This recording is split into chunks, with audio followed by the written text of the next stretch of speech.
चलो देखो, आज जो तुमको बताने जा रहे हैं अंकित, ठीक है, सबसे पहला टॉपिक है mall concept and molar mass के बारे में। ठीक है, बड़ा ही इंपॉर्टेंट टॉपिक है इसका, जो है ना कि आने वाले समय में तुमको 11-12 में भी पूछा जाएगा। ठीक है, सबसे पहला पॉइंट है कि मूल कॉन्सेप्ट क्या होता है।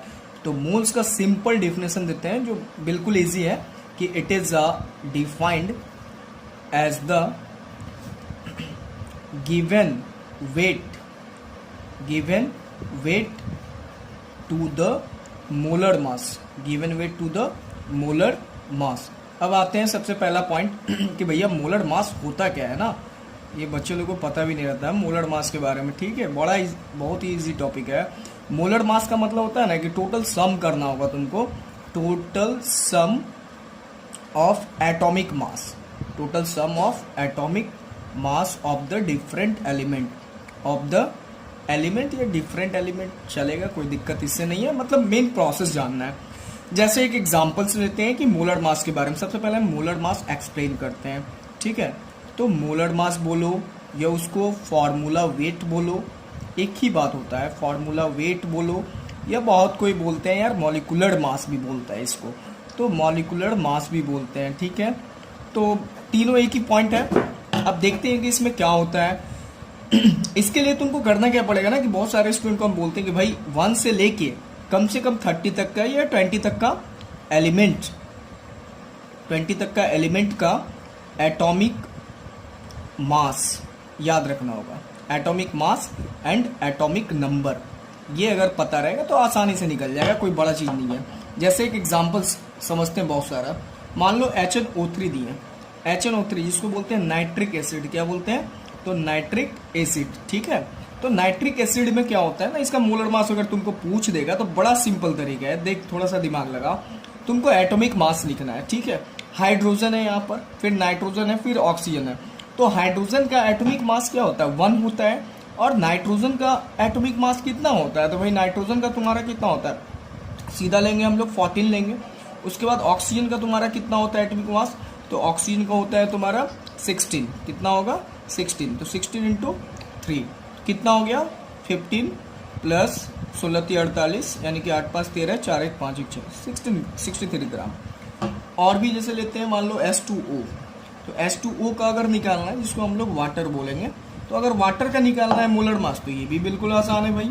तो मोलर मास इसमें कौन मार बहादुरी करना है, इसमें हाइड्रोजन का 1 होता है ना एटॉमिक मास, तो 2 हाइड्रोजन, यहाँ पर 2 है, 2 यानी कि 1 × 2 कर दो, फिर प्लस ऑक्सीजन कितना होता है 16 होता है, तो भाई 16 माने कि 2 + 16 कितना हो गया, तो 18 ग्राम। कितना इजी प्रोसेस है, मान के चलो। और तुम्हारा देखते हैं इसमें H2SO4 का एक और समझो, H2SO4, तो इसमें आते हैं। ठीक है, तो अगर एक एग्जांपल और लेते हैं कि H2SO4, तो H2SO4 का क्या होता है, मान लो हाइड्रोजन का तुम्हारा हो गया 1 × 2 प्लस सल्फर का तो भाई 32 होता है, प्लस ऑक्सीजन का 16 × 4, इसका मतलब 2 + 32 प्लस 16 × 4 = 64, इसका मतलब हो गया कि 34 + 64। ठीक है, तो 4 4 8 6 3 9 हो गया 98 ग्राम। 3 तरीके से तुमको सीखा है। एक और लेते हैं, मान के चलो ग्लूकोज का, तो ग्लूकोज का सबसे पहले फॉर्मूला क्या होता है, C6H12O6 होता है, हम तो यही जानते हैं, अब तुम लोग क्या जानते हो हमको पता नहीं।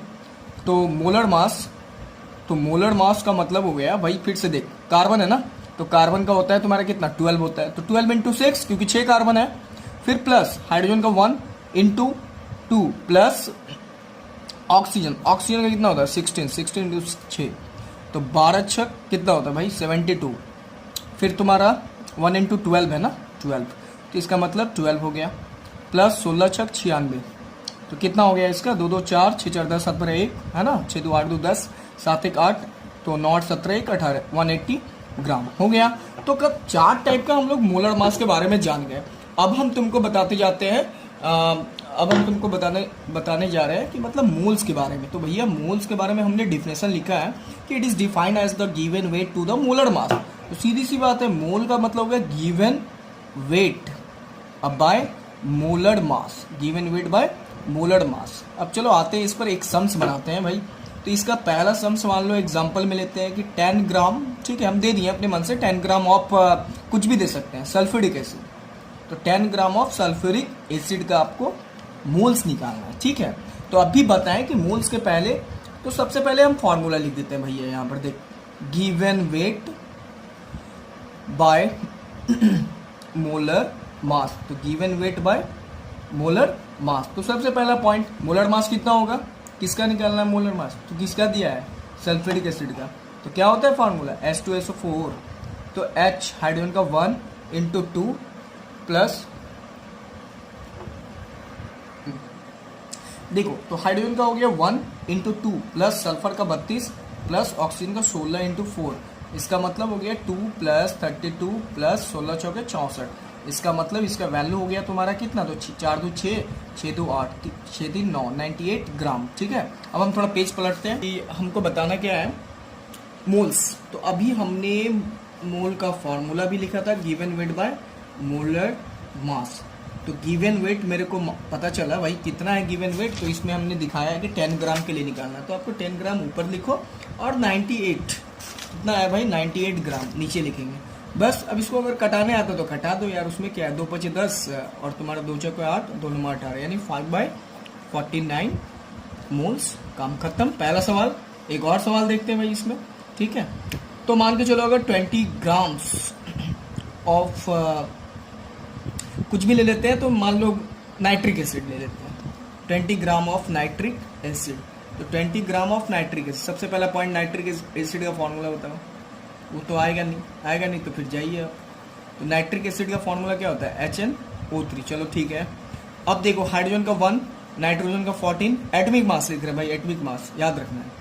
ऑक्सीजन का 16 इंटू 3 मतलब 15 प्लस 16 3 48 यानी 8 5 13 4 1 5 63 ग्राम हो गया। चलो सही है। अब हमें मोल निकालना है, तो मोल के लिए अब भी बताया भाई given weight by molar mass. तो given weight by molar mass, तो गिवन वेट हो गया तुम्हारा 20 बाय मोलर मास 63। कितना आसान है। अब अगर आते हम लोग एक और, तो जैसा कि अगर हमको पता है कि अगर नंबर ऑफ मॉलिक्यूल्स निकालना होगा, अगर नंबर ऑफ मॉलिक्यूल्स निकालना तो करना कुछ नहीं है, जितना मोल आएगा उसको एवोगाड्रो नंबर से मल्टीप्लाई। तो बोलेगा भैया एवोगाड्रो नंबर कितना होता है, तो 1 moles of substance, 1 mole of substance के लिए Avogadro number 6.022 10 to the power 23 atoms, 23 atoms. इसको मॉलिक्यूल्स में भी कवर कर सकते हैं कि 1 mole of substance equal to 6.022 या 23 भी लिया जाता है, 23 मॉलिक्यूल्स। ठीक है यहाँ पर। उसके बाद आते हैं अब इधर, तो जैसे इस पर एक अगर आपको पूछ दे कि मान लो नंबर ऑफ मॉलिक्यूल्स निकालना, भाई चल ठीक है, 20 gram of nitric acid, 20 gram of nitric acid का हमें नंबर ऑफ मॉलिक्यूल्स निकालना है। तो करना कुछ नहीं है, मेरे पास मोल आ चुका है, तो मोल का वैल्यू कितना है 20/63, 20/63 इतना मोल मेरे पास आ चुका है। तो करना क्या है कि नंबर ऑफ अगर मॉलिक्यूल्स पूछेगा तो सीधा हम इसको क्या करेंगे कि जितना मोल आएगा उसको एवोगाड्रो नंबर से मल्टीप्लाई। तो मेरा मोल्स कितना आया है 20/63 into Avogadro number 6.022 10 to the power 23। अब इतना मेरा मॉलिक्यूल्स हो गया। आप इसको कैलकुलेट भी कर सकते हैं, इनटू भी कर सकते हैं, आपकी मर्जी, जैसे करना है करो, हमको क्या दिक्कत है उससे। मतलब हम एक काम करते हैं, इसको हम मल्टीप्लाई करके पावर को ऐड कर देते हैं। मतलब 2 दूनी 4 2 दूनी 4 0 और 6 दूनी 12 इतना हुआ बाय 63, और एक जीरो को हम उधर कर देते हैं 10 to the power 24। अब आप आराम से इसको करते रहिए, प्रोसेस तो यही है। उसके बाद एक चीज़ और आपको हम सिखाना चाह रहे हैं